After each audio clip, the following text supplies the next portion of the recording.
عزیزو اور عزیز طلبہ، اللہ تعالیٰ نے سب سے پہلا رشتہ جو بنایا، جو قائم کیا، سب سے پہلا رشتہ وہ خامد اور بیوی ہے۔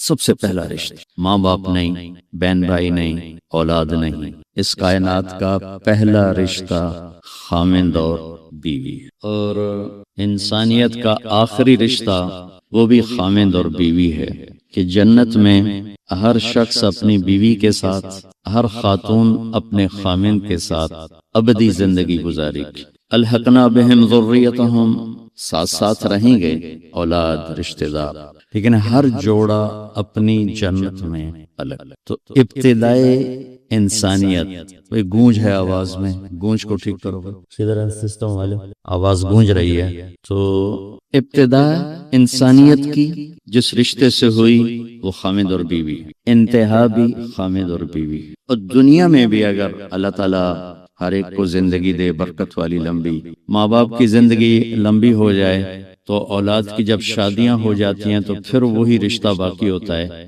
وہ تنہا ہوتے ہیں، بیٹیاں شوہر کے ساتھ اور بیٹے اپنی بیویوں کے ساتھ، اور ماں باپ پھر وہی خامد اور بیوی، پھر وہی تنہائی کا رشتہ ہوتا ہے۔ کسی رشتے کے لیے اتنی آیات نہیں اتاری گئیں جتنی خامد بیوی کے لیے اتاری گئی، پوری سورت اور سینکڑوں آیات۔ ماں باپ کے لیے چند آیات، کیا ہے وہ، یہ توق میں نہیں پاؤں گا۔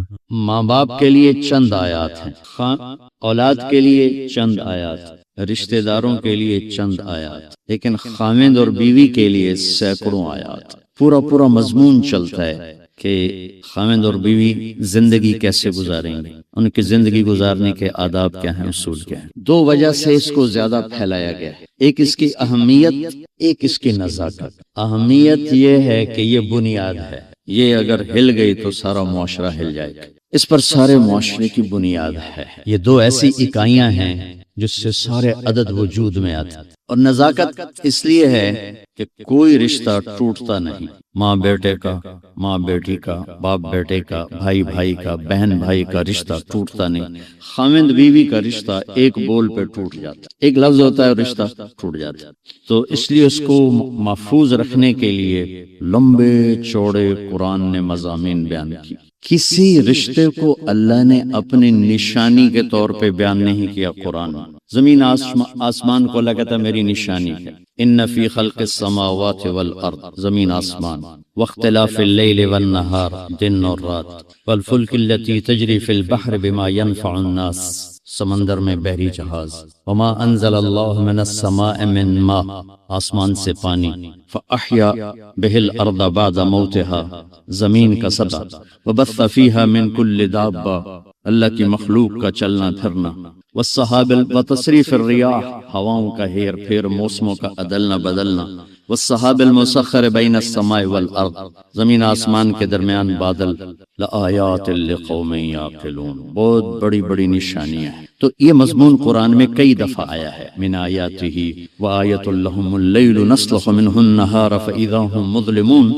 لیکن کسی رشتے کو اللہ نے نہیں کہا کہ میری بہت بڑی نشانی ہے ماں باپ بنائے، میری بہت بڑی نشانی ہے اولاد بنائی، میری بہت بڑی نشانی ہے پوتے پوتیاں نواسے نواسیاں بنائے، کس جگہ نہیں، بہن بھائی بنائے۔ زمین آسمان کو اپنی نشانی کا بہت بڑی نشانی، اانتم اشد خلقا من السماء افلا ينظرون الى الابل كيف خلقت والى السماء كيف رفعت والى الجبال كيف نصبت والى الارض كيف سطحت والشمس وضحاها والقمر اذا تلاها والنهار اذا جلاها والليل اذا يغشاها والسماء وما بناها والارض وما طحاها ونفس وما سواها۔ یہ سب اللہ اپنی نشانیوں کے طور پر مخلوق کو ذکر کرتا ہے۔ ایک رشتے کو اللہ کہتا ہے کہ یہ بھی میری بہت بڑی نشانی، اور اس کو بڑی نشانیوں میں لے کر آیا۔ من آیاتہ ان خلقکم من تراب، کتنی بڑی اللہ کی نشانی ہے کہ ہم نے تمہیں مٹی سے بنایا۔ واقعی من آیاتہ، ایک آیت چھوڑ رہا ہوں، من آیاتہ خلق السماوات والارض، کتنی بڑی نشانی ہے زمین آسمان بنائے۔ واختلاف السنتکم والوانکم، کتنی بڑی نشانی ہے رنگ الگ زبانیں الگ۔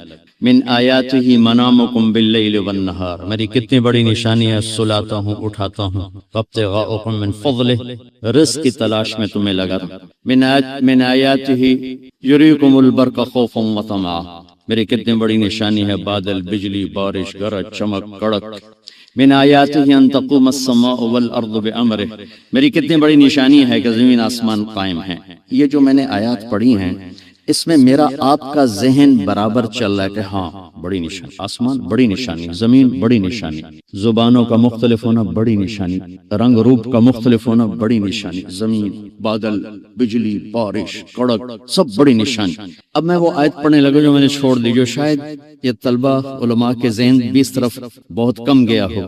من آیاتہ ان خلق لکم من انفسکم ازواجا لتسکنوا الیہا وجعل بینکم مودۃ ورحمہ ان فی ذلک لآیات لقوم یتفکرون، میری بہت بڑی نشانی ہے کہ میں نے تمہیں خامد اور بیوی کے رشتے میں جوڑا، اور تین باتیں بتائیں جو کسی رشتے میں نہیں بتائیں، تمہیں سکون حاصل ہو، محبت ہو، غمخواری ہو، تین چیزیں اس رشتے میں بتائیں، سکون، محبت، غمخواری، اور اس کے لیے طاقت و لفظ استعمال کر، یتفکرون ہے، للعالمین ہے، یسمعون ہے، یعقلون ہے، ان چاروں میں سب سے طاقتور لفظ ہے یتفکرون۔ تو یتفکرون کو یہاں ذکر کیا کہ موٹی عقل سے اس رشتے کی نزاکت سمجھ میں نہیں آئے گی اور اس کی طاقت سمجھ میں نہیں آئے گی، بہت غور سے سوچو گے اس رشتے کی قوت، اس رشتے کا اللہ کی نشانی ہونا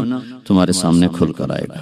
تو بھائیو میرے عزیزو، ایک تو میں یہ آپ کے سامنے لانے کی کوشش کی کہ یہ رشتہ بہت اہم ہے، سب سے بڑا رشتہ، سب سے بڑا رشتہ۔ یہ کمزور پڑ گیا تو معاشرہ ٹوٹ جائے گا، یہ مضبوط ہوا تو معاشرہ مضبوط ہوگا۔ ہمارا جو بر صغیر کا ماحول ہے، مشترکہ فیملی سسٹم، اکٹھے رہنا، ماں باپ، بچے بچیاں، پوتے پوتیاں، کسی زمانے میں بہت اچھا تھا کہ جب اخلاق بھی تھے، تہذیب بھی تھی، تو ہر ایک کو دوسرے کی عزت کا پاس تھا۔ اب یہ وبال جان بن چکا ہے کہ ہم منفی ذہن کے لوگ ہو چکے ہیں، تو یہ جو کٹھے رہنا ہے یہ اس رشتے کو نہیں، ہر رشتے کو تباہ کر رہا ہے۔ بھائی ٹوٹ رہے ہیں، بہنیں ٹوٹ رہی ہیں، اولاد ماں باپ میں نفرتیں، اور خامد اور بیوی کا رشتہ بنتے ہی ساس سسر ایک خوفناک کردار اس معاشرے کا ہے، جو میں درد سے کہتا ہوں کہ باپ کی صورت میں وہ اور ہوتا ہے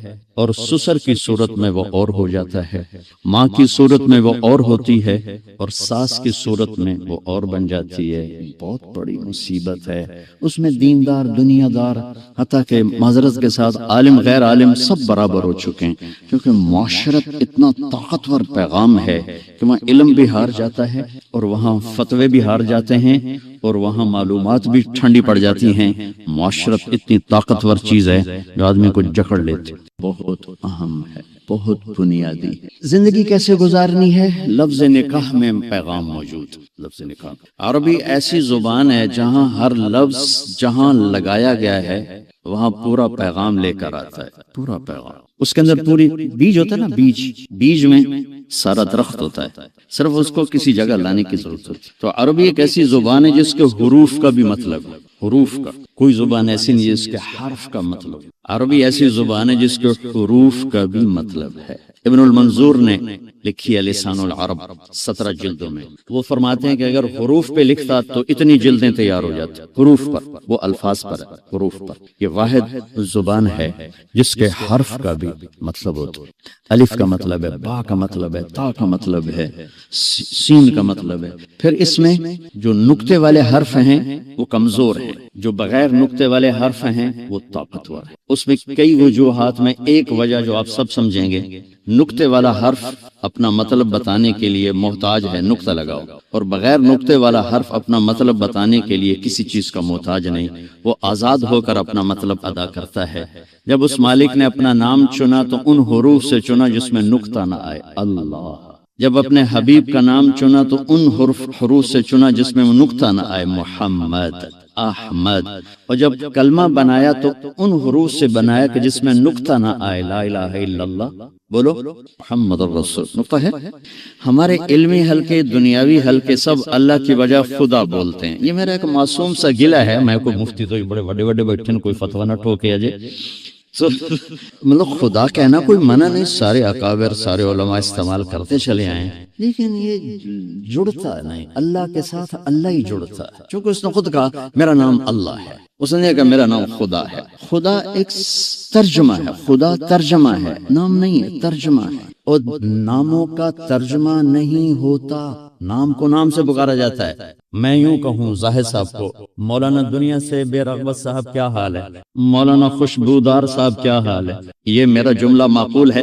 بولو طیب، خوشبودار، زاہد، بے رغبت، تو کبھی سنا کسی نے آ کر ان سے کہا مفتی بے رغبت صاحب، مفتی خوشبودار صاحب؟ ہاں، اور یہ ایک واقعہ ہے، سیال قوم ہے راجپوتوں کی، ان کی آگے ایک شاخ ہے ڈنگے سیال، جنگ میں اچھے بڑے ذمہ دار ہیں، تو ہمارے ان سے قدیم تعلق ہے۔ تو جہانگیر ڈنگا تو فوت ہو گیا مرحوم، بڑا گھوڑوں کا شوقین تھا بڑا، تو اس نے فون کیا اپنے ایک دوست کو جنگ شہر، وہ گاؤں میں رہتا، آگے اس کی بیٹی نے اٹھایا، چھوٹی بیٹی، اس نے کہا آپ کے ابو کہاں ہے؟ کہا وہ تو نہیں ہے۔ کہا اچھا ان سے کہنا کہ جہانگیر ڈنگے کا فون آیا تھا، ڈنگا کاسٹ ہے۔ تھوڑی دیر بعد اس کے دوست کا فون آیا ہنستے ہوئے، کہا یار جہانگیر میں آئے تو بڑا لطیفہ ہو گیا۔ اسے کیوں ہے؟ اسے کہا میں گھر آیا تو میری بیٹی میں نے آکھے ابو جہانگیر ٹیڑے کا فون آیا تھا، جہانگیر ٹیڑے کا فون آیا تھا۔ نام کا ترجمہ نہیں ہوتا، نام کا ترجمہ نہیں ہوتا، نام کا ترجمہ نہیں ہوتا، نام کو نام سے پکارا جاتا ہے۔ تو آپ سارے اہل علم بیٹھے ہو، کون سی بڑی بات ہے خدا سے ہٹ کے اللہ پہ آ جاؤ، جو خود اس نے کہا اللہ نور السماوات والارض، اللہ لا الہ الا هو اللہ الذی لا الہ الا هو اللہ الذی یبدأ الخلق ثم يعیدہ اللہ الذی رفع السماوات بغیر عمد ترونها اللہ الذی خلق سبع سماوات ومن الارض مثلہن قل هو اللہ احد اللہ الصمد۔ کیا نام ہے اللہ! یہ واحد لفظ ہے جو ہونٹوں سے نہیں ادا ہوتا، اندر سے ادا ہوتا ہے۔ کہو اللہ، ہونٹ نہیں ہلتے، حلق بولتا اللہ، کہو۔ یہ اس لفظ کی خصوصیت ہے، لفظ کہہ رہا ہے میں اندر میں آنے والی ذات ہوں، مجھے اندر لے جاؤ، ہونٹ نہیں ہلتے، حلق ہلتا ہے اللہ، یہاں سے آواز آتی، یہاں سے۔ میں ہونٹ ہلاؤں گا تو اللہ ہو نہیں سکے گا، اللہ ادا نہیں ہو سکے گا، اللہ۔ تو بچو، اور یہ آپ کے مفتیان بھی، علماء سے بھی، عوام سے بھی، اللہ کہنے کی عادت ڈالو، اللہ لکھنے کی عادت ڈالو۔ جو نور لفظ اللہ میں ہے وہ خدا میں نہیں ہے، یہ فارسی کا لفظ ہے۔ اللہ اس کی اپنی ذات سے نکلا ہوا لفظ، جو اللہ، کیوں جب آدمی اللہ کہتا ہے تو اللہ کے تمام صفاتی نام اس میں آ جاتے، تمام صفاتی نام اس کے اندر آ جاتے۔ تو میرے عزیزو، آپ عربی طلبہ ہو، عربی سے مناسبت پیدا کرو، صرف ضربہ یضرب ضربن پہ نہ رہ جاؤ، پتہ نہیں زید کتھوا مرے، ضرب زیدن ضرب، کدی مار کھا رہے کدی مار رہے، کدی روٹی کھا رہے کدی لتر کھا رہے، کدی روٹی کھا رہے کدی سوٹے مار رہے، اکل زیدن ضرب زیدن ضرب زیدن۔ ایک تاجر کہنے لگا کہ مدرسے کے طلبہ غصے والے کیوں ہوتے ہیں؟ میں نے کہا یہ پہلا سبق ضرب یضرب ضربن پڑھتے تو ان کے دماغ میں ضرب ضرب لگ جاتا ہے، پھر جو گرد ضرب ضرب ضرب ضرب۔ کیا مصیبت ہے بھئی، کوئی اور بھی دیکھ۔ میرے بچوں، عربی سے مناسبت پیدا کر، اگر قرآن سے مزہ لینا ہے تو عربی سے مناسبت پیدا کر۔ ہمارے علمی حلقوں میں فقہ غالب ہے، فقہ، قرآن غالب نہیں، فقہی مزاج غالب آ گئی۔ اور ثانوی رحمت اللہ علیہ کی تحفۃ العلماء میں نے پڑھا کہ جو صرف فقہ میں لگتے ہیں ان کے مزاج میں شدت آ جاتی، جو قرآن میں لگتے ہیں، حدیث میں لگتے ہیں، ان کے مزاج میں نرمی ہوتی ہے، اعتدال ہوتا ہے۔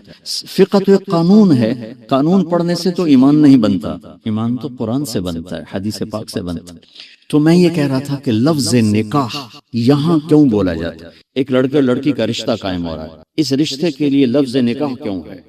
مولانا ظاہر شاہ صاحب رحمۃ اللہ علیہ نے ہمارے اندر لفظ کی تحقیق کا ذوق ڈالا تھا کب مفید طالبین پڑھتے ہوئے۔ مفید طالبین 2 ہفتے کی کتاب ہے، ہمیں ہمارے استاد رحمۃ اللہ نے 3 مہینے میں پڑھائی تھی اور ہمیں ایک راستہ سمجھایا تھا کہ لغت کی تحقیق کیسے کرنی، تو وہ میرا ایک ذوق بن گیا۔ اب میرا مطالعہ تو ہے نہیں، سفر، سردرد، لوگوں کی ملاقاتیں سب سے بڑا سردرد، تو وقت بے وقت تو لفظ کو کیا پیغام دیتا ہے، یہ میرا تھوڑا سا ذوق ہے۔ لفظ کیا پیغام، تفسیر، ہاں ہم عقائد میں اصول میں تو لکیر کے فقیر ہیں، ہم لامذہبیت کے قائل نہیں ہیں۔ قرآن تو ایک ابدی پیغام ہے۔ اس سوچتا تھا کہ اس رشتے کے لیے لفظ نکاح کیوں ہے، پھر میں نے لغات کو دیکھنا شروع کیا کہ کیا مناسبت ہو سکتی ہے، تو مجھے اتنے خوبصورت مناسبت ملی، میں اس کو بیان کیا کرتا ہوں۔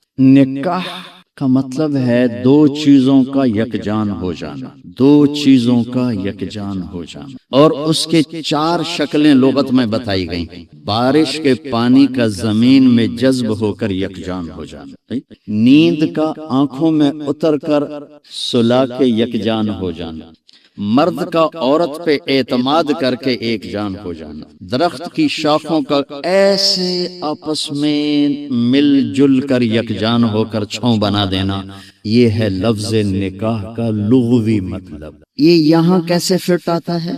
مرد کے خوبصورت اخلاق جو دھیمی بارش کی طرح عورت کے دل پہ اترتے ہیں، جو زمین ہے اور وہ ایک سرسبز کھیتی بن جاتی ہے۔ اب آیت قرآن جوڑ دو، نساؤکم حرث لکم، تمہاری بیویاں تمہاری کھیتیاں ہیں، اور کھیتی کو ڈنڈے سے نہیں چلایا جاتا، فتوے سے نہیں چلایا جاتا۔ مفتی طیب صاحب جا کے فتویٰ دے دیں گندم ہو جا، میں یہ فتویٰ دارالعلوم امدادی، وہ نہیں ہوگی، اس کے لمبا کام ہے۔ تم سب بچے علماء بننے والے ہو، تم کل کو ہم عالم آپ اپنی بیوی کو فتوے سے چلائیں گے، کبھی نہیں چلے۔ دھیمی بارش والے اخلاق اپناؤ، تمہارا گھر آباد ہو۔ اخلاق بارش کی طرح ہے اور بیوی زمین کی طرح ہے، اس کا دل تمہارے اخلاق سے متاثر ہو، پھر وہ تمہارے لیے نسل پیدا کرنے کا ذریعہ بنے۔ نکاح نہ کہا، پھر نہ کہا، نیند کا آنکھوں میں اتر جانا اور سلا دینا۔ تمہارے خوبصورت رویے تمہاری بیوی کو اتنی سکون کی زندگی دیں کہ وہ چین کی نیند سوئی چین سے اٹھے۔ کتنے گھر ٹوٹ گئے شک کی وجہ سے، شک، نیک پاک بیویوں پہ شک کرتے کرتے کرتے طلاقیں ہو گئی۔ ایک مزاج ہے، اس کے لیے عالم غیر عالم کی بات نہیں ہے، ایک مزاج ہے۔ اگر تربیت نہ ہو تو یہ اپنے گھروں کو تباہ کر دیتا، چاہے عالم ہو، چاہے بادشاہ ہو، چاہے دیندار ہو، چاہے دنیا دار۔ بیوی کے فون چیک کیے جا رہے، کتنے فون کیتا ہے، کتنے فون آیا، کتنے میسج کیتا ہے، کتنے میسج آیا۔ یہ ایسے الو ہیں کہ اپنا گھر تباہ کر کے بیٹھ جاتے۔ اعتماد کرنا، اعتماد دینا۔ اور چوتھا مطلب ہے شاخوں کا جڑ کے چھاؤں بنا دینا، جس کے نیچے نسل پروان چڑھتی۔ جیسے مرغی اپنے بچوں کو پروں میں چھپا لے تو وہ پروان چڑھتے ہیں۔ خاوند بیوی کے خوبصورت رویے اور اخلاق کے یوں مل کر ایک چھاؤں بناتے ہیں اور اس چھاؤں میں اگلی نسل پروان چڑھتی۔ مجھے ایک بچہ ملا چند دن پہلے، میڈیکل کالج پڑھتا ہے، کہ یہ 3 دفعہ خودکشی کی کوشش کر چکا ہوں اور ہر دفعہ ٹاپ کرتا ہے کلاس میں۔ میں نے کیوں کہ میرے ماں باپ اس میں لڑتے بہت، ان کی لڑائی کی وجہ سے 3 دفعہ خودکشی کی کوشش کر، زندگی تھی بچ گیا۔ پھر آپ کے بیان سننے کا موقع ملا تو مجھے کچھ سمجھ میں آئی ہے، تو میں پھر آپ سے ملنے آیا ہوں کہ میں اب کیا کروں۔ تو ان بچوں کا نکاح ہو، جن کا ہو چکا ہے، ہم سب گھروں والے ہیں، ان کے ہونے والے ہیں۔ میرے عزیزو، نکاح کے اندر ہی پیغام موجود ہے، زندگی کیسے گزارنا، خوبصورت اخلاق، اچھے رویے، بیوی پر اعتماد اور اس کو محبت دے کر یکجان ہو جانا۔ چونکہ میں کسی کی بیٹی کو لے کے گھر آیا تھا، میں نہیں کسی کے گھر گیا۔ جو اپنا گھر، سہیلیاں، آنگن، ماں باپ، بہن بھائی چھوڑ کے آئی ہے، آتے ہی اگلے دن اس پر ساس کی چڑھائی الگ، سسر کی الگ، اور خامد کی بہنوں کی چڑھائی الگ، خامد کی اپنی الگ۔ اس بیچاری نے کیا قصور کیا؟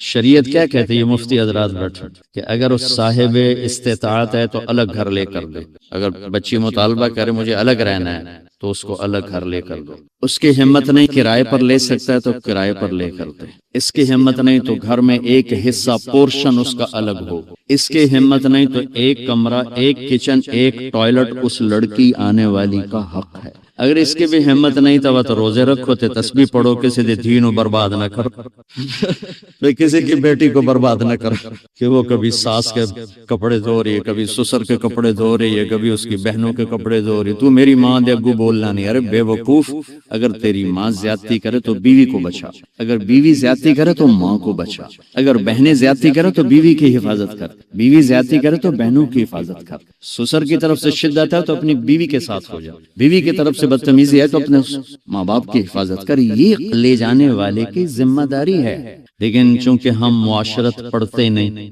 علماء سے گلا ہے، یہ فقہی مسائل پہ ایسی تقریریں کرتے ہیں کہ آستینیں چڑھا لیتے ہیں، اور جب معاشرت کے ابواب چلتے ہیں تو تقریر ہو رہی تو دب ترمذی کی جلد ثانی جب میں پڑھ رہا تھا اور ایک تیز رفتار گاڑی چل رہی تھی تو بھی پڑھتے پڑھتے آنکھوں سے آنسو آ جاتے تھے، ایسی کتاب ہے ترمذی کی جلد ثانی، معاشرت خوبصورت۔ لیکن مولانا یاسین صاحب نے فرمایا کہ بھائی بس اب جو سوال کرے گا اس کی پٹائی ہوگی، تلاوت ہو رہی، تلاوت، اتنے خوبصورت مضامین، رفع یدین کروں گا تو میں جہنم میں جاؤں گا اور نہیں کروں گا تو میں جہنم میں جاؤں گا، سورۃ فاتحہ نہیں پڑھوں گا تو جہنمی ہوں، پڑھوں گا تو جہنمی ہوں۔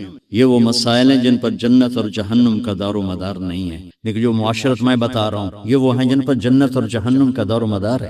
میری بد اخلاقی مجھے اٹھا کے جہنم میں ڈال دے گی، میرے اخلاق مجھے جنت کے عالی مقام تک پہنچا دیں گے۔ میرے نبی نے فرمایا اخلاق اچھے کرو، ضامن ہوں جنت الفردوس میں گھر لے کر دوں گا۔ لیکن ہمارے علمی حلقوں میں فقہی مسائل پر فضول کی طاقت لگ رہے، اللہ کے فضل سے ہم ابو حنیفہ رحمۃ اللہ علیہ کی تحقیق پر مطمئن ہیں، جو علماء دیوبند نے اس کی تشریح کی ہم اس پر مطمئن ہیں۔ اب ہمیں دلائل سناؤ یا نہ سناؤ ہم مطمئن ہو چکے ہیں، ہاں لیکن میں زندگی کیسے گزاروں، میں نے باپ سے کیسے بولنا ہے، ماں سے کیسے بولنا ہے، میں ایک لڑکی کو گھر لے کر میں نے اس کا زندگی کیسے گزارنی، اگر میں نے 8 سال میں ایک سبق بھی ایسا نہ سنا تو میں تو ان پڑھ اور جاہل ہوں، مجھے کیا خبر۔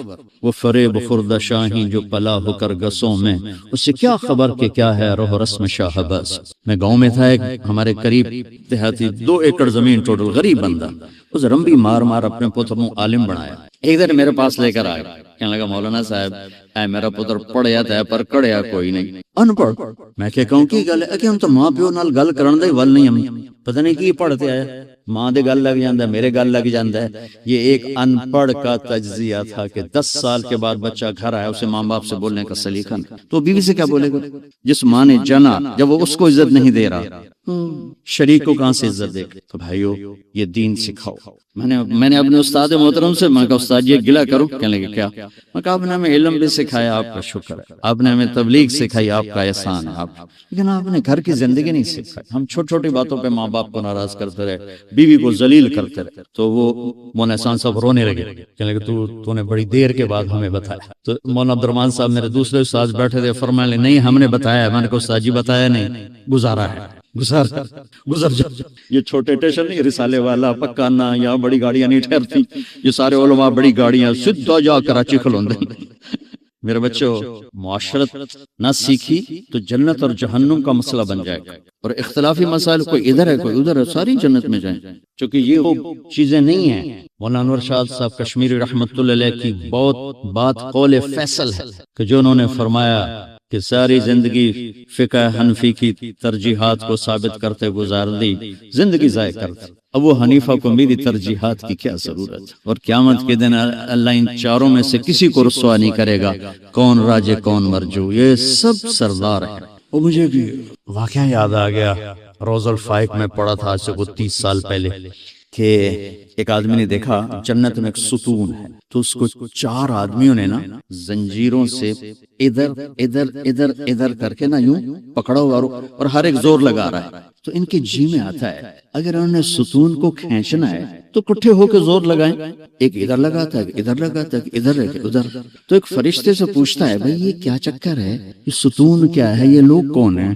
تو وہ کہتا ہے فرشتہ یہ ابو حنیفہ ہیں، یہ مالک ہیں، یہ شافعی ہیں، یہ احمد ہیں، اور یہ دین کا ستون ہے، ان چاروں کی محنتوں سے سیدھا کھڑا ہوا ہے۔ یہ روز الفائق کا واقعہ میں آپ کو سنا رہا ہوں، 3 سال بعد یاد ہے میں نے، اللہ ان میں سے کسی کو رسوا نہیں کرے گا۔ ان کی تحقیقات پہ کبھی راج مرجو کے فیصلے نہیں ہوں گے، لیکن جو چیز میں ابھی بول رہا ہوں اس پہ جنت اور جہنم کا دار و مدار۔ ماں باپ کے ساتھ زیادتی ہوگی، بیوی پر ظلم ہو گیا، بھائی کا حق مارا، بچوں کا حق مارا، زندگی جنت اور جہنم کے درمیان آ جائے گی۔ بد اخلاقی، میرے نبی سے پوچھا گیا ایو سیئۃ اعظم، سب سے بڑی برائی کیا ہے؟ اب نے کہا سوء الخلق والشح المطاع، بد اخلاقی اور بخل سب سے بری برائی، سب سے بڑی برائی۔ کہ ایو حسنۃ اعظم، سب سے بڑی نیکی کیا ہے؟ حسن الخلق والتواضع والصبر علی البلاء، اچھے اخلاق، صبر، تواضع اور اچھے اخلاق کے حقدار سب سے زیادہ میرے رشتہ دار ہیں۔ رشتوں میں ماں ہے، باپ ہے، بیوی ہے، بچے ہیں، بہن بھائی، سب۔ اس رشتے کو محبت کا پانی پلاؤ، چین کی زندگی گزارو۔ تانے، طنز، بولیاں، شدت، یہ ہمارا ماحول بن چکے۔ بیوی کے ذمہ خامند کی روٹی بھی نہیں کرنی ہے، اس کی گود میں جو پروان چڑھ رہی ہے نسل، اس کو اس نے ایک خوبصورت انسان کا روپ دینا ہے، لیکن وہ کبھی خامند کا تانا سنے، کبھی ساس کا سنے، کبھی سسر کا سنے، کبھی اپنی نندوں کا سنے، تو اس کی تو نیند حرام ہو جائے گی، اس نے اولاد کو کیا پالنا اور کیا پرورش کرنا۔ تو میرے عزیزو، میں بڑے دکھ کے ساتھ یہ بات کہتا ہوں کہ یہ ایسا صاحب ہے جو سارے علمی حلقوں میں چل رہا ہے کہ معاشرت پر تو جنت اور جہنم کا دار و مدار۔ ایک گندا بول جو دلوں کو توڑ کے رکھ دیتا ہے، وہ نیکیوں کو اڑا کے رکھ دیتا ہے۔ ایک میٹھا بول جو دلوں کو جوڑ دیتا ہے، وہ گناہوں کو بھی نیکیوں میں بدل دیتا ہے۔ اس لیے میرے عزیزو، اگر اپنے گھروں کو آباد کرنا ہے تو نبی والے اخلاق سیکھو۔ میرے نبی نے 11 شادیاں کی، ہمیں زندگی سمجھانے کے لیے کی، زندگی سمجھانے کے لیے۔ جو آدمی اللہ کو دیکھ لے اسے عورتوں کی کیا رغبت رہے گی؟ ما تزوجت وما زوجت الا بوحی من السماء نزل به جبریل، میں نے شادی کی، میں نے بیٹی کی شادی کی، جہاں کی پہلے آسمان سے حکم آیا، پھر میں نے کی۔ زندگی سمجھانی تھی، چونکہ نماز پڑھنا ہے، ایک لوٹا پانی 10 منٹ کا کام ہے، ٹھیک نہیں؟ لیکن بیوی یا ماں یا باپ یا بہن یا بھائیوں کی طرف سے آنے والی شدت کو برداشت کرنا، یہ روئیں میں درد اتر جاتا ہے، تب جا کر برداشت پیدا ہوتی۔ یہ مشکل ترین دین ہے، معاشرت کا دین مشکل ترین دین ہے۔ اس لیے میرے نبی نے عملاً کر کے دکھایا۔ جو جنت کو دیکھ لے، جو اللہ کو دیکھ لے، اس کے لیے دنیا میں آنا ہی قید ہے۔ معراج میں اللہ کو بھی دیکھ لیا، جنت کو بھی دیکھ لیا، پھر آ کے شادیاں ہو رہی ہیں، 50 سال کے بعد 10 شادیاں۔ اس لیے زندگی سمجھائے، ہر بڑی عمر سے، چھوٹی عمر سے، برابر کی عمر، زیادہ مالدار، درمیانے لیول کی، اپنے جیسی مالدار، اپنے سے غریب، اپنا گھر، اپنا قبیلہ، اپنا خاندان سے باہر، متعلقہ، بیوہ، کنواری، جتنی نسبتیں عورتوں کی ہیں ساری نسبتوں میں شادی کر کے دکھائی۔ یہی 4 نسبتیں عورتوں کی ہیں، ان سب میں گھر آباد کر کے دکھائی، اور اچھے اخلاق کے ساتھ۔ سفر جہاد کا، حضرت عائشہ اونٹ پہ بیٹھی، گلے میں دیکھا ہار غائب ہے، اتر گئی، میرا ہار ڈھونڈو، میں تو نہیں جاتا۔ تو میرے نبی کیا کہتے؟ چل بیٹھ، جہاد کا سفر ہے، تجھے ہار کی سوجھی ہوئی، چلو۔ اب کہا چلو بھائی ہار ڈھونڈو سارے، سب کو ہار ڈھونڈنے پہ لگا دیا، ہار ملانے۔ صحابہ سفر جہاد تھی، اور ایک ہار کے پیچھے آپ بیگم کی ناز اٹھا رہے ہیں، ڈھونڈو، نہیں ملا، رات ہو گئی۔ اچھا، مغرب عشاء میں پانی ختم تھا، وضو ہو کے اگلی منزل پہ پانی ہے، وہاں جا کے نماز پڑھنی ہے، وہیں رات بیت گئی۔ اب لوگوں نے ابو بکر پہ چڑھائی شروع کی، تیری بیٹی نے آج یہ دن دکھایا، پانی کوئی نہ، وضو کو نماز کیسے پڑھیں؟ ابو بکر غصے میں گئے اما عائشہ کے خیمے میں، آگے اللہ کے نبی گود میں سر رکھے سو رہے، اب وہ بول بھی نہیں سکتے، سوئی ہوئی، تو وہ اور ادھر آ کے پسلی میں زور سے انگلی ماری، تو بیٹی، تو حضرت عائشہ کہتے میں ایسے ہو گئی تاکہ میں ہلوں نہیں کہ اللہ کے نبی کہیں وہ اٹھ جاگ نہ جائیں، تو یوں کرتے رہے، یوں کرتے رہے۔ فجر کا وقت آ گیا، پانی کوئی نہیں، کھلبلی مچ گئی، اللہ کے نبی اٹھے، اللہ نے قرآن اتار دیا، فَتَيَمَّمُوا صَعِيدًا طَيِّبًا فَامْسَحُوا بِوُجُوهِكُمْ۔ تو سعد بن عبادہ کہنے لگے، آل ابو بکر، یہ پہلی برکت نہیں تمہارے گھر کی، اس سے پہلے بھی بے شمار برکتیں اتری ہیں۔ تیمم کی آیت اتری حضرت عائشہ کے لاڈ اٹھانے کی وجہ سے، ناز اٹھانے کی وجہ سے تیمم کی آیت اتری۔ جب اماں جان نے کہا کہ اب چلیں، اب ہار نہیں ملتا، چلیں، انہوں نے کہا اچھا بھائی چلو، تو اٹھایا اونٹنی کو، تو ہار اس کے نیچے ہی پڑا ہوا تھا، اونٹنی کے نیچے پڑا ہوا۔ یہ میرے نبی کی سنا۔ جہاد سفر ہے، آپ نے کہا چلو بھائی، سارے آگے چلے گئے، غائب ہو گئے۔ آپ کہنا عائشہ دوڑ لگاؤ گی؟ ام عائشہ نے کہا دوڑ لگاؤ گی؟ کہا لگاؤں گا۔ تو کہتے ہم نے دوڑ لگائی، میں آگے نکل گیا، آپ پیچھے رہ گئے۔ ہم اس کے ساتھ دوڑ لگائیں گے بیگم صاحب؟ میں تو شروع میں لگائی تھی بیگم کے ساتھ دوڑ، اور چند سال گزرے تو پھر آپ نے جہاد سفر، آپ نے کبھی آگے چلے جاؤ، آگے چلے گئے، سب غائب ہو گئے. کہا عائشہ دوڑ لگاؤ گی؟ کہ لگاؤں گی. تو کہنے لگا ان دنوں تبدنت، میں موٹی ہو گئی تھی، جب دوڑ لگی تو اللہ کے نبی آگے نکل گیا. ہذہ بتلک، کہا عائشہ اب تو اور میں برابر ہو گئے. یہ زندگی میرے نبی نے سکھائی ہے. آپ کبھی عائشہ کہتے، کبھی کہتے عائشو، عائشو لاڈ سے، عائشو یا عائشو، جیسے ہم نامے رکھے تھے گوگا گوگی منا منی نہیں کہتے. تو میرے نبی یا عائشو. سبحان اللہ. اگر آپ کو عربی ادب کا تھوڑا سا اندازہ ہو پھر آپ اس لفظ کا مزہ لے سکتے ہیں. یا عائشہ، سبحان. کبھی کہتے یا حمیرہ، یا حمیرہ. یہ لقمے بنا کے کھلاتے تھے. ہم عائشہ گلاس اٹھایا پانی پینے کے لیے، ہونٹ لگائے جہاں گلاس رکھا، میرے نبی ویسے ہی گلاس اٹھاتے، جہاں حضرت عائشہ کے ہونٹ لگے ہوتے تھے وہاں ہونٹ لگا کے پانی پیتے تھے. اللہ کی قسم ہمیں سکھانے کے لیے، ہمیں سکھانے کے لیے. پھر بڑی گوشت کی بڑی بوٹیاں ہوتی تھیں، ابالی جاتی تھی. حضرت عائشہ ایسے اٹھاتی اور ایک دو جگہ سے نوچ کے کھاتی اور پھر رکھ دیتی.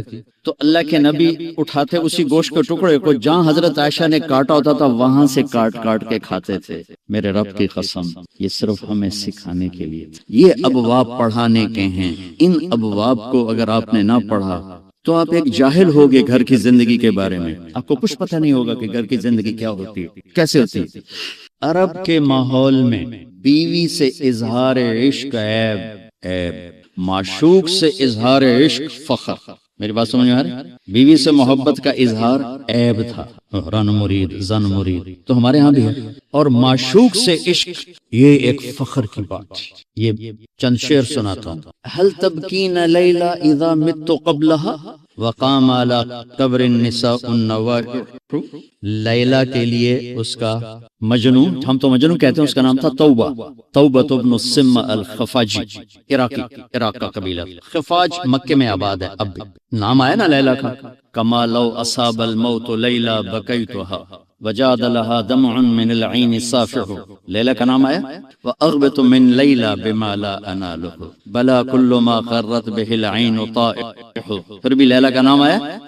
ولو ان لیلا الاخیلیة سلمت علی ودونی جندل وصفائح. لیلا کا نام آیا. 4 اشعار ہر بیت میں لیلا لیلا لیلا لیلا. اس کی بیوی نہیں ہے، عشق ہے. اور کھلم کھلا شعر کہہ رہا ہے. ترکت ہوا لیلا و سعدا بمعزل وعدت الى مسحوب اول منزلی. سعدا، لیلا، بثینہ، یہ سب سچے کردار ہیں. اے ساڑھے ہیر رانجے دا وارث شاہ دا دماغ الٹا ہویا ہے، دوست لکھ چھڑی. یہ کوئی کردار نہیں ہے، سسی پنو لیلا ہیر رانجے یہ سب، لیکن یہ سچے نام لیلا، سعدا، بثینہ، سعاد، یہ سب صحیح کہانیاں ہیں. تو میں لیلا کی سنا رہا ہوں اور اس کا عاشق کھلم کھلا کہہ رہا ہے مجھے لیلا سے عشق ہے. اس کے باپ نے کہا تو نے مجھے رسوا کر لیا. حرم میں تھے، کہیں توبہ کر دو، آج کے بعد لیلا کا نام نہیں لے گا. تو وہ شاعر بلیغ تھا، کہنے لگا الہی تبت من کل المعاصی ولكن حب لیلا لا اتوب. اللہم لا تسلبنی حبها ابدا ویرحم اللہ عبدا قال آمین. یہ 2 شعر پڑھ کے ابے کو سنا دی کہ یا اللہ ہر گناہ سے توبہ، لیلا کی محبت سے نہیں. جو میری دعا پہ آمین کہے اس کا بھی بھلا کر دے. یہ میں نے آپ کو عرب کا ماحول بتایا. اس ماحول میں کسی کا کہنا مجھے بیوی سے پیار ہے جگر گردے کا کام. یہ بات سمجھ میں آ گئی؟ اب سنو. مسجد میں محفل ہے اور میرے نبی سے ایک شخص پوچھتا ہے یا رسول اللہ من احب الناس الیک. آپ کو سب سے زیادہ کس سے پیار؟ اور یہ کان میں نہیں ہو رہی بات، کھلا سوال ہے، کھلی مجلس ہے اور آپ کھل کے فرماتے ہیں عائشہ سے. عائشہ سے. وہ سائل بھی ہل گیا، سننے والے بھی ہل گئے. بھی ایک ہی بڑی. اس نے جلدی سے سوال بدلا، یا رسول اللہ میرا مطلب ہے کہ مردوں میں سے کون پیارا ہے؟ تو آپ نے نبض اس کی دیکھ لی. تو اب آپ نے کہنا تھا ابو بکر سے، تو آپ نے کہا عائشہ کے عباس. ابوہا عائشہ کے عباس. میرے بچوں، میرے محترم اساتذہ و مفتیان، یہ زندگی پڑھانے کی ہے جو ان کے کام آئے گی. انشاءاللہ رفع یدین کرنے والے بھی جنت میں جائیں گے، نہ کرنے والے بھی جائیں گے. اگر کبائر سے اجتناب ہے، محرمات سے اجتناب ہے تو اونچی آمین کہنے والی بھی جائیں گے، پست آمین کہنے والی بھی جائیں گے. یہ تو مختلف ہی چیزوں میں جنت جہنم کا پھر میں معیار نہیں رہ جاتا، پھر اولا غیر اولا کا معیار رہ جاتا ہے۔ لیکن جو چیزیں میں آپ کو زندگی کی بتا رہا ہوں، ان پر جنت اور جہنم کے فیصلے ہونے والے ہیں۔ تو اپنے گھروں کو اگر آباد کرنا ہے تو اپنے نبی والے خوبصورت اخلاق اپناؤ، جس سے میرا گھر آباد ہوگا، آپ کے گھر آباد ہوں گے۔ ایک آیت سنا دیتا ہوں جس میں پوری زندگی موجود ہے۔ ہن لباس لکم وانتم لباس لہن، تمہاری بیوی تیرا لباس ہے۔ یہ اس سے تشبیہ ہے۔ آپ کا کیا خیال ہے؟ میں ابھی کپڑے بدل کر آیا ہوں، اس پر میں چائے گراؤں گا، خود سالن گراؤں گا، بلکہ وہ ضیافت جب کپڑے پہنے ہو نا دھلے ہوئے، تو ہم آستینیں چڑھا کے کھانا کھاتے ہیں کہ کہیں آستین سالن میں نہ ڈوب جائے۔ سامنے ہم کوئی رومال رکھتے ہیں کہ اس پر کوئی سالن کا قطرہ نہ گر جائے، کوئی چائے نہ گر جائے، کوئی داغ لگے تو فوراً دھوتے ہیں۔ کبھی دیکھا کسی نے اپنا کرتا پھاڑنا شروع کر دیا؟ میں قربان جاؤں، قرآن کیا کلام ہے، ایک لفظ میں پوری زندگی سمجھا دی کہ جتنا لباس کو بچاتے ہو اتنے اس رشتے کو بچا لو تو زندگی آباد ہو جائے۔ ہن لباس وانتم لباس لہن، اللہ عورتوں سے بھی کہہ رہا ہے کہ تیرا خامن تیرا لباس، اور ہمیں کہہ رہا ہے تیری بیوی تیرا لباس۔ دونوں کو اللہ نے سمجھا دیا کہ جتنا لباس کی حفاظت کرتے ہو اتنا اس رشتے کی حفاظت کر لو تو گھر آباد ہو جائے۔ غریب کا بھی مالدار کا بھی۔ گھروں کی آبادی کا تعلق نہ علم سے ہے، نہ فتوے سے ہے، نہ پیسے سے ہے، نہ فقر سے ہے۔ گھروں کی آبادی میٹھے بول سے، اچھے اخلاق سے، محبت سے، اظہار محبت سے۔ ڈاکٹر عبدالحی رحمۃ اللہ علیہ کی پڑھ رہا تھا میں واقعات، تو اس میں انہوں نے خود ہی اپنا ایک واقعہ ارشاد فرمایا کہ میں اپنے ایک مرید کے گھر گیا کھانا کھانے، تو کھانا بہت بڑھیا تھا، تو فرمایا کہ کس نے کھانا بنایا؟ کہا جی بیگم نے۔ کہا بلاؤ۔ بلا کر کہا بیٹی آپ نے کھانا بہت اچھا بنایا تھا، آپ کا شکر گزار ہوں۔ تو اس نے رونا شروع کر دیا۔ تو ڈاکٹر صاحب رحمۃ اللہ علیہ فرمانے لگے بیٹی رونے کی کیا بات ہے؟ کہ حضرت آپ کے مرید کے پاس 30 سال ہو گئے، ایک دفعہ کبھی اس نے نہیں کہا تو نے کھانا اچھا بنا۔ بھائی حوصلہ افزائی کرو، تعریف کرو۔ دیکھو خوشامد حرام ہے، تعریف تو حق ہے۔ وہ جو آتا ہے نا اس کے منہ میں مٹی ڈالو، اس سے مراد تعریف نہیں خوشامد۔ اس میں بڑے اشکال میں رہتا تھا کہ حوصلہ افزائی تو حق ہے، اور یہ آ رہا ہے کہ جو تعریف کرو اس کو منہ میں مٹی ڈالو۔ تعریف تو حوصلہ افزائی ہوتی ہے۔ پھر ابن ماجہ پڑھاتے ہوئے میرے سارے سوال حل ہو گئے۔ یا معاذ ایاک والتمادح فانہ الذبح، معاذ خوشامد سے بچنا، یہ ذبح کر دینا ہے۔ یہ جہاں جہاں یہ لفظ آتا ہے تعریف کرے منہ میں مٹی ڈالو، خوشامد خوشامد خوشامد۔ تعریف میرے نبی تعریف کر، اپنے صحابہ کی کتنی تعریف فرما رہے ہیں، موقع موقع پر ان کی تعریف فرما رہے ہیں۔ تو اپنے رشتوں میں اپنے رشتوں کو پانی لگاؤ، میٹھے بول کے ساتھ تعریف کرو۔ کھانا بنا دو کیا اچھا بنایا ہے، لباس پہنا کیا خوبصورت لگ رہا ہے، ماں کی تعریف کرو، باپ کی تعریف کرو، استاد کی کرو، استاد شاگرد کی کرے، اس سے حوصلہ بڑھتا ہے۔ خوشامد حرام ہے، تعریف میرا حق ہے، آپ کا حق ہے۔ میں آپ کی کوئی تحریر دیکھوں، آپ کا کوئی تقریر دیکھوں، آپ کی کوئی چیز دیکھوں تو میرے ذمہ ہے کہ میں آپ کی حوصلہ افزائی کروں۔ تو رشتوں کو پانی پلانے کے لیے حوصلہ افزائی، تعریف، کمیوں سے درگزر، اس سے میرے عزیزوں گھر آباد ہوتے ہیں۔ وہ عالم کا گھر ہو، مفتی کا گھر ہو، یا کسی ان پڑھ کا گھر ہو، گھروں کی یہ شکل و صورت 4 دن کا کھیل ہوتا ہے، کشش ختم ہو جاتی ہے، لیکن حسن سلوک، حسن اخلاق ایسا کبھی ڈھلتا نہیں۔ سورج تو نصف النہار پہ آ کر ڈھل جاتا ہے، اخلاق کا سورج موسم نہیں ڈھلتا ہے، یہ چڑھتا جاتا ہے چڑھتا جاتا ہے۔ تو اپنے گھروں کو آباد کریں حسن سلوک کے ساتھ، حسن اخلاق کے ساتھ۔ میرے نبی حضرت میمونہ کے گھر میں تھے، اب رات کو پیشاب آیا، باہر نکلے، پیچھے آنکھ کھل گئی اما جان کی، دیکھا بستر خالی، چکر دے دیا ان کو، سوکن پنے نے، کہنے لگی اچھا میری باری میں مجھے چھوڑ کر دوسری بیوی کے پاس چلے گئے۔ وہ سوکن پن کنڈی لگا دی، اللہ کے نبی آئے، دروازہ بند، آپ نے دستک دی، میمونہ دروازہ کھولو، کہا میں تو نہیں کھولتی۔ آپ نے کہا کیوں؟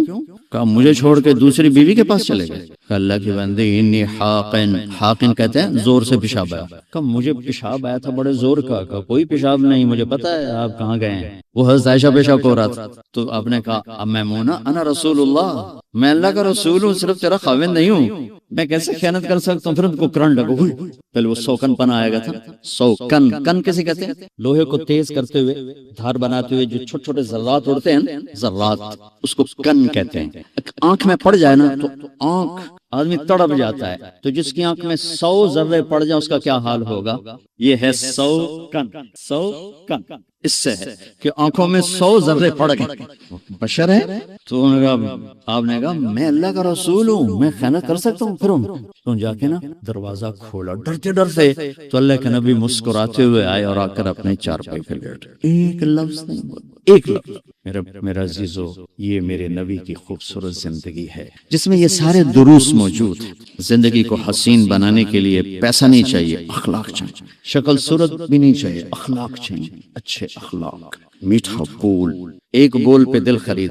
میں سناتے رہتا ہوں، سنا کے پھر بس کرتا ہوں۔ میری زندگی سفروں میں گزر گئی، ذوق تھا پڑھنے پڑھانے کا، مقدر میں تبلیغ تھی، تو بس کبھی عرش پر، کبھی فرش پر، کبھی ان کے در، کبھی در بدر، غم عاشقی تیرا شکریہ میں کہاں کہاں سے گزر گیا، کبھی راستوں میں تنہا، کبھی ہوں ورود صحرا، میں جنوں کا ہم سفر ہوں، میرا کوئی گھر نہیں ہے۔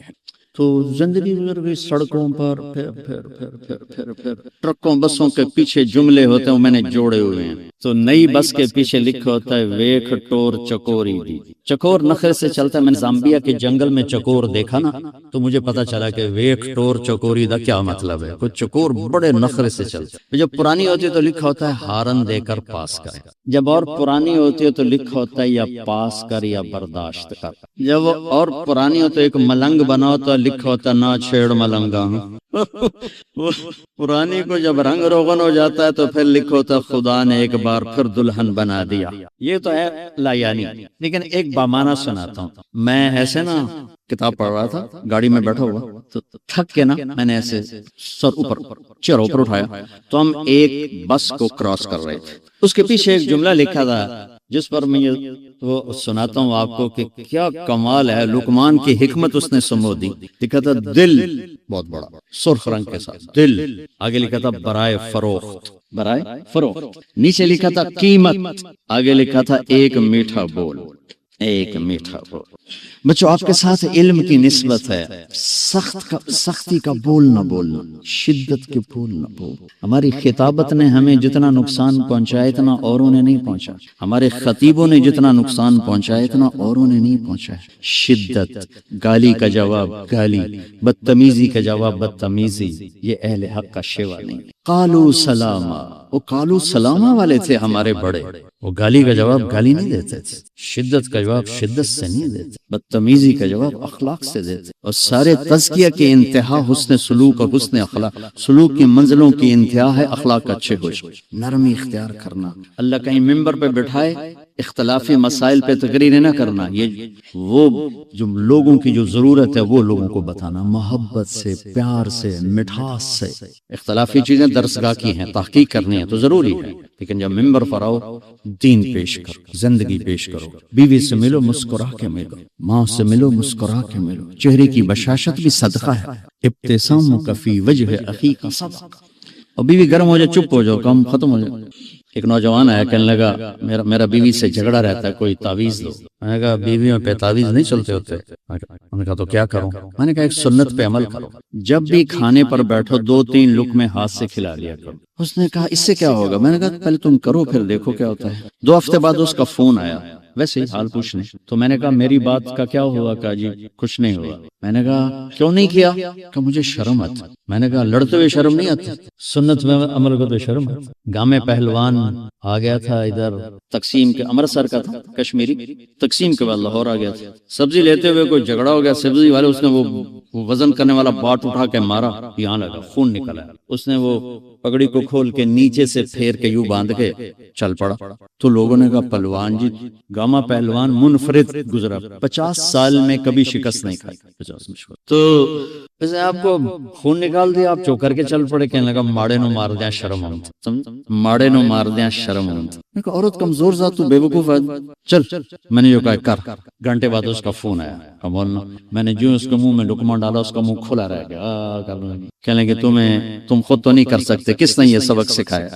کہنے لگے، میں نے کہا مجھے مولوی طاہر جمیل نے سکھایا. اس نے ایسے جھولی اٹھا لی، اللہ اس کا بھلا کرے جس نے تمہیں انسان بنایا.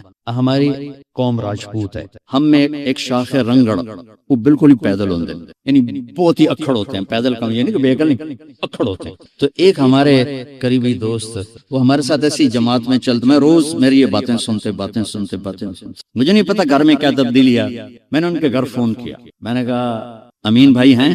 کہا جی کوئی نہیں. بیگم نے کہا کوئی نہیں. میں نے کہا بتا دینا. تو کچھ دیر بعد ہنستے ہوئے، مولانا صاحب آج بڑا لطیفہ ہوا. میں نے کہا کیا ہوا؟ میں نے کہا میں گھر میں آیا تو میری بیگم نے کہا تھارے مولوی کا فون آیا تھا. میں نے کہا کون سا مولوی؟ کہا وہی جس نے تمہیں رنگڑ سے انسان بنا دیا. تو میں نے کہا میں پہلے انسان نہیں تھا. کہا نہیں. کہا وہ کیسے؟ کہا تو بتا تیری میری شادی کو کتنے سال ہوئے؟ میں نے کہا 27 سال. کہا 27 سال میں ایک دفعہ ہنس کے بولا ہے میرے ساتھ؟ تو کہا میں سر کھجانے لگا کہ واقعی 27 سال میں ایک دفعہ کبھی ہنس کے نہیں بولا تھا. جب سے تمہارے بیان سننے شروع کیے تو پھر گھر کی زندگی سمجھ میں آئی. ایک ہمارے جتوئی سردار تھے، فوت ہو گئے، ان کا نوکر آتا تھا جب ہماری جماعت زمیندارہ چلتی تھی، وہ بیان سنتا تھا، پھر بیٹھ کے مجلس اس میں بھی سنتا تھا.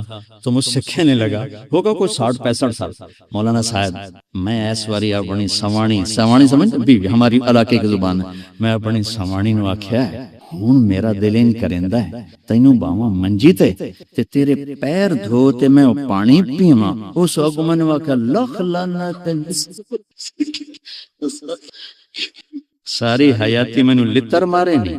جس دے میرے چٹے وال ہو گن ہونا نہ میں تیرے پیر دھو تے پیواں. میں انہوں آکھیا مینوں پتہ ہی کوئی نہ بھئی سوانی نال بھی چنگا کریندا، مینوں تو ہن پتہ لگا بھی چنگا کریندا. تو میرے عزیزو میں نے آپ کا وقت زیادہ لے لیا، بلکہ اپنا وقت زیادہ لے لیا. میں نے آگے 3 گھنٹے کا سفر کرنا ہے. تو ان بچوں سے بھی کہتا ہوں، اپنے آپ سے بھی، آپ سب بچوں سے اپنی زندگی کو خوبصورت بناؤ، اچھے اخلاق کے ساتھ، اچھے اخلاق کے ساتھ، اچھے اخلاق کے ساتھ. اور چھٹیاں ہو رہی ہیں تو نچلے درجوں والے چلے کے ارادے کر لو، اور جو فارغ ہو رہے ہیں وہ سال کے ارادے کر لو، تو انشاءاللہ بہت فائدہ ہوگا، بہت فائدہ ہوگا.